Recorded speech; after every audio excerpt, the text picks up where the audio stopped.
Hi guys, birth chart, numerology और जो हमारा वास्तु है, इन तीनों को कंबाइन करके कैसे प्रिडिक्शंस करना बेटर हो जाता है।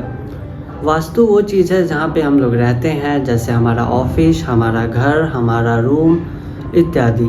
हम जिस घर में रहते हैं वहाँ पे पूजा रूम, बाथरूम, किचन्स इत्यादि। हम जिस ऑफिस में रहते हैं उस ऑफिस में टेबल, चेयर और जो हमारे वहाँ पे फ़ोटो लगे हुए होते हैं वो, और फिर जो वहाँ पे लॉकर्स होते हैं, सो ये किस टाइप से होने चाहिए, कैसे होने चाहिए, जो कस्टमर्स आते हैं वो कहाँ पे बैठे होने चाहिए, आप कहाँ पे बैठे हैं, ये सारी चीज़ें। न्यूमरोलॉजी जो कि हमारे card number, lucky number, unlucky number और नेम नंबर इत्यादि, जिससे हम लोग ये फाइंड करते हैं कि सही नेम क्या है। एक ग्रिड बना करके उसके बाद उसमें देखा जाता है कि नंबर्स होते कैसे हैं, इन्हें किस नंबर पे इनका जो नेम नंबर है वो रखना ज़्यादा बेटर होता है। उसके बाद आ जाते हैं कुंडली में हमें ये पता चलता है कि सामने वाले व्यक्ति का जो टाइम पीरियड अभी चल रहा है, जो सिचुएशंस चल रहा है, जिन्हें ये फेस कर रहे हैं, अगर वो अच्छा है तो उन्हें और ज़्यादा इन्हेंस कैसे करें, और वो अगर बुरा है तो उनके उपाय कैसे होने चाहिए। अगर इन तीनों को कंबाइन करके एक साथ हम प्रिडिक्शंस करते हैं, एक साथ उपाय देते हैं, तो ये बहुत ही ज़्यादा अच्छे असर करते हैं। न्यूमरोलॉजी जो कि हमारा नेम नंबर है, तो हमारे नेम नंबर के अनुसार जो हमारा नेम नंबर आ रहा है, जो हमारा बर्थ नंबर आ रहा है, जो हमारा डेस्टिनी नंबर आ रहा है, उस हिसाब से हम कैसे बिहेव करते हैं, हमारे लाइफ में किस टाइप की प्रॉब्लम्स आती हैं, क्या हमें फेस करना पड़ता है।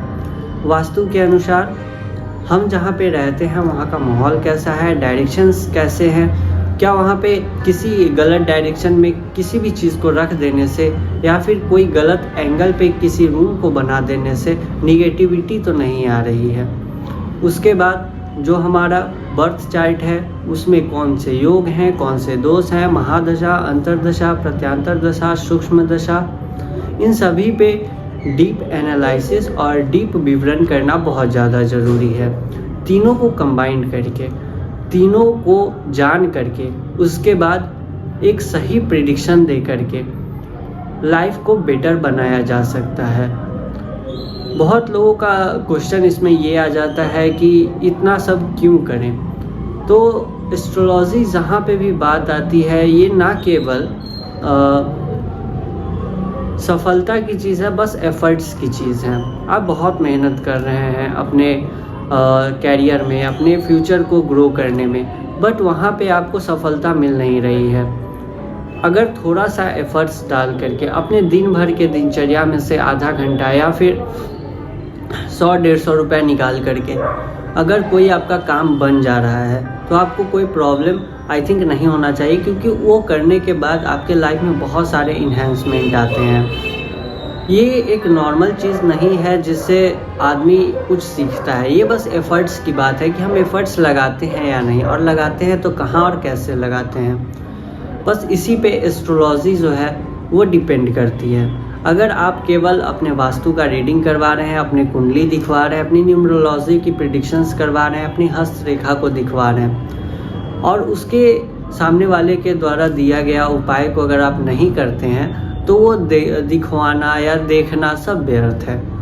यहाँ पे उपाय का उतना ही महत्व है जितना कि एक जीवन में सक्सेस का, क्योंकि जब हम कुंडली दिखवाते हैं तो इससे पता चलता है कि सामने वाला जो प्रिडिक्शंस दे रहा है वो कैसे प्रिडिक्शन दे रहा है, उसके पास नॉलेज कितनी है। बट अगर हम उपाय नहीं करते हैं तो हमें ये पता चलता है कि मैंने जो चीज़ मेरे पास थी उसे मैंने सामने वाले को दिखवाया, सामने वाले ने मुझे वो बताया जो मेरे लाइफ में चल रहा है या चल रहा था या आने वाला होगा। बट उससे सामने वाले का टैलेंट पता चलता है, ना कि आपका, क्योंकि अगर आप उस चीज़ पे काम नहीं करते हैं, आप उस चीज़ को ठीक नहीं करते हैं, इन्हेंस नहीं करते हैं, तो वो सारी चीज़ व्यर्थ है।